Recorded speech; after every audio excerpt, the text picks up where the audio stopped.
भगवान तुम्हारे कर्म का हिसाब देने के लिए वो कार्य कर रहे हैं। अगर इस मन को संभाल लो, सब ठीक हो जाए। कोई तुम्हें छू नहीं सकता, ध्यान रखना।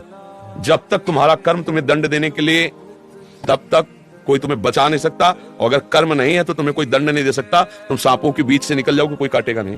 और अगर कर्म है तो तुम्हारी सैया में चढ़ के काटेगा, चाहे जितने फ्लोर के ऊपर हुआ करेगा। कर्म ही वो सारा खेल करता है। एक आदमी मालूम मिला, इतना प्यार, इतना दुलार के लगा कि यार इसे हम कभी नहीं मिले, इतना सुख मिला, इतना, वो हमारे कर्म। एक आदमी मिला, देखते ही वो इतना टॉर्चर करने लगा कि मतलब लगता है कि यार कोई मतलब नहीं, फिर भी यार पीछे पड़ा है। मतलब अब इसको क्रोध आ गया, गुस्सा आ गई, और जब उसकी याद आ गई तब उसे यार मतलब बेमतलब, वो बेमतलब नहीं, वो मतलब से है। तुम्हारे कर्म का भुगतान करने के लिए उस रूप में कर्म लाया, प्रेरित करके उसको।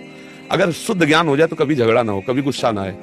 बोले अब लड़का है, पैदा किया है, पाला पोसा है, पढ़ाया है, रोज हमको जलाता रहता है, तुम्हारे कर्म।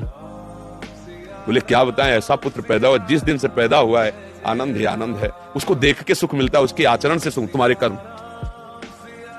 बस अच्छी बात ये समझ लो कि अवश्य में भोक्तव्यम कृतम कर्म शुभाशुभम। कोई भी तुम्हें कभी भी कष्ट नहीं दे सकता।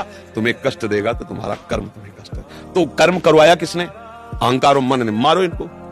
अब यहां तो अंदर पहुंच है, ले बाहर लाठी चला देते। तो उसी से सब बिगड़ जाता है ये।